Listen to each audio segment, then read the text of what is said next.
port, we have Ventura, so I think we definitely Thank you. we have a broad range of people. The Port of Hueneme has so many resources. It owns the railroad system that is the Ventura County Railroad that ties into the Union Pacific Railroad. It has a World Trade Center and a foreign trade status. What that means is, years ago there was a company called Imation. They make computer disks, and they would bring things in from overseas. They would fabricate them here, ship them back overseas. So nothing actually stayed in the United States. But normally you think you have to pay import tax, you pay export tax, it'd be all of a sudden cost prohibitive, but no one wants to do it. So what the United States government did years ago was they created this concept of foreign trade zone, where things would come in, get value added provided to them, and move back out, and you don't pay customs duties either way. It's just a way to create basically free jobs in our community. Imation left a couple years ago. That's like 400 jobs gone. So how can we use that foreign trade status? Well, the port is transforming it to a floating foreign trade status. So Sam's Domino's Pizza could be a foreign trade zone. We could bring in pizza ingredients, make pizzas, ship them out, not pay tax on it. It'd be beautiful. That's the smartest thing you've said.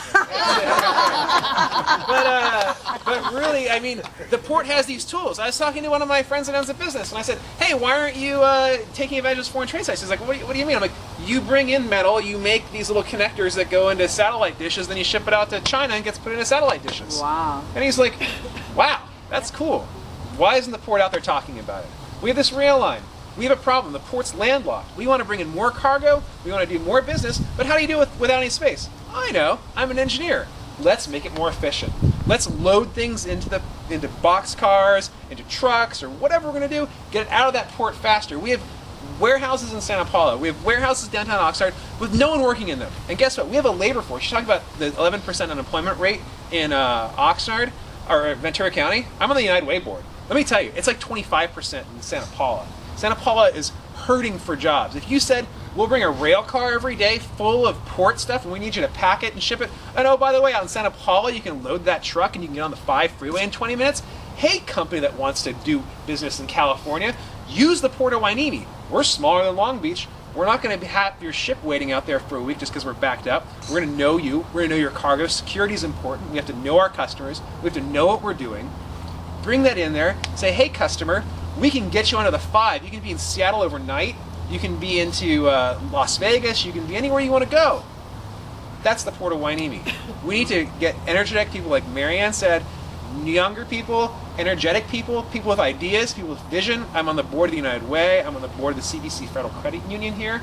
We need people that can work with other people. We need people that can bring the community in, use the community resources, the jobs, the warehouse, what we have, use the port's resources, the international experience, all that kind of stuff.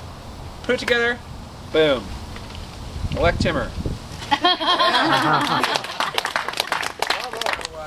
what I know, the port has lost money for the last 2 consecutive years or more. Right. For the last 2 consecutive years, we've been dipping into our reserves. That's true. Now, what happens when we deplete? Is that reserve bottomless? I'm sure there's a bottom to it. When we reach the bottom, what happens? I don't know. Start taxing the public. Well, you can't tax the public. Just another thing. I mean, It's been running without taxpayer dollars. There's a Port Act of 1937 which created the ports. And so that Port Act provides for the public-private interrelationship what is the port. And so, I mean, back to Carlo's comment, that's something really interesting to look into. Yeah. I mean, and the port hires 28 people. The port is responsible for deferred maintenance and just saving for that and also maintaining the ports. So I would think that if, just like if Domino's Pizza started losing money, you would end up having to kind of reduce the number of people you have, reduce their pay, or reduce the staff positions. Right, but I reach a point where that store runs out of money, I shut it down. Can you shut a port? Absolutely. That would be a problem. That would be a problem. It creates 4,500 jobs in our community, and those are the direct jobs. Forget about all the other ancillary jobs that kind of spin off because of the activity from the port. You said for the last couple of years it's been losing money? Yep. Yep. I mean, what was the biggest issue that impacted that? There's these big boats, ships, I keep saying boats, I keep getting hammered. They bring in these cars. So it's the car industry. It's the economy. basically. But more than that, the port has refused to develop new business over the last few years. Because they have these ships coming in with cars, and every time a car rolls off, they make $20-some, and that's a great business. So somebody says, hey, I want to build an orange juice factory in Oxnard, and they're like, well, we can't charge you $20 a can of orange juice, right? We can only charge you $20 for a shipload of orange juice concentrate. They go, well, that business isn't as good. And so what we've been doing is we've had a failure in leadership. While the leadership has done a great job in getting us to where we are, in the last few years, the port leadership, the port vision hasn't been growth. It hasn't been developing new products, and like Marianne said, it hasn't been about thinking creatively and using our resources that we have to move forward. Our thinking currently has been, have a cash cow, and this cash cow is good. And so what we need to do now is, because that cash cow, she's getting old, we need to... Hey. Cows are women. Those are men cows. But a cash cow. Previously, they've been a fixed site zone status, and Marianne was talking, they're transitioning that. So they have a challenge to inform the community, and we as board members will have our marching orders as relationship builders and emissaries of the port, really, to spread that information with our other relationships in the community. And that's why Marianne and I are two really rich candidates for this position, because growing up here, being involved in the United Way and the credit union, all of my social contacts, I have a very rich interaction with the community, as does Marianne. But that's one of the reasons why it hasn't been publicized very much, because it's a very new thing the port's doing.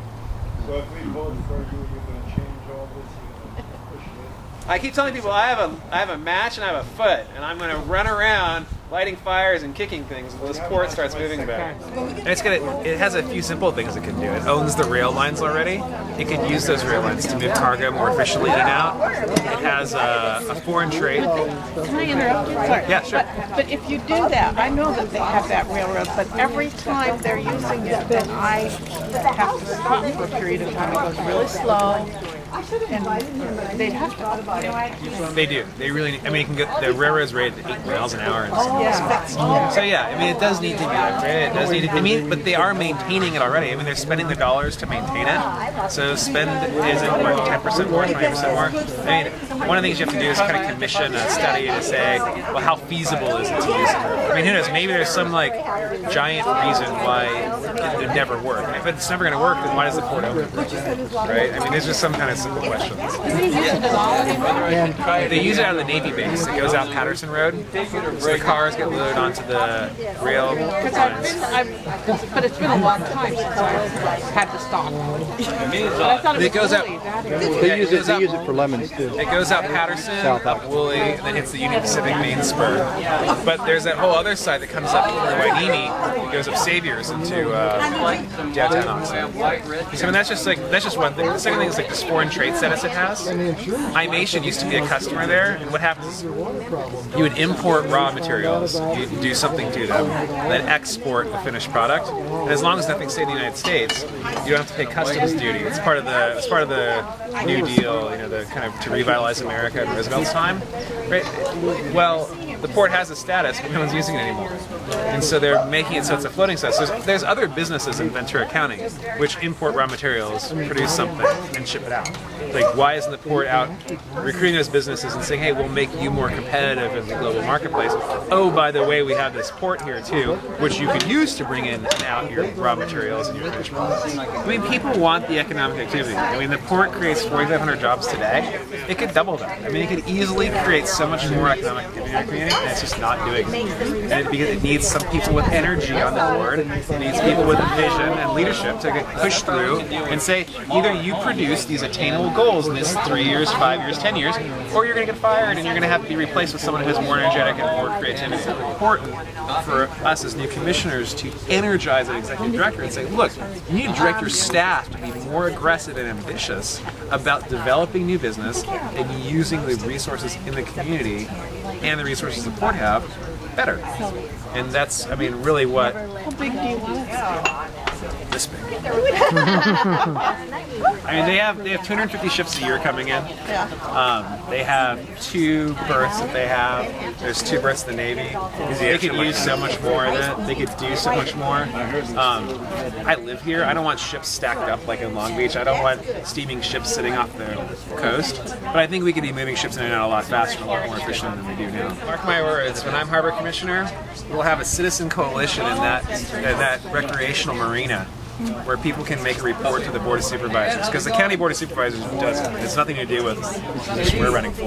But it needs help. It needs direction. It gives the shippers a phenomenal opportunity, because you can pull the stuff on or off of the boats in the port, 3 rail cars deep. You can do it quickly and easily. You can move the stuff to Santa Paula, where there's empty warehouses, a labor force waiting to work. I mean, there's people in Santa Paula that are waiting to work. And you're 25 minutes from the 5. You can be in Seattle in a day. Everybody talks about expanding the port. I think what's really unique about what Marianne and I have been talking about today is we're talking about expanding the port's activity without necessarily building new buildings, without, bulldozing, a field or something. We're talking about, or at least I am, and Marianne can agree with me, but the rail to me is the simple solution to use existing buildings, existing labor forces in different places to move more cargo and produce more.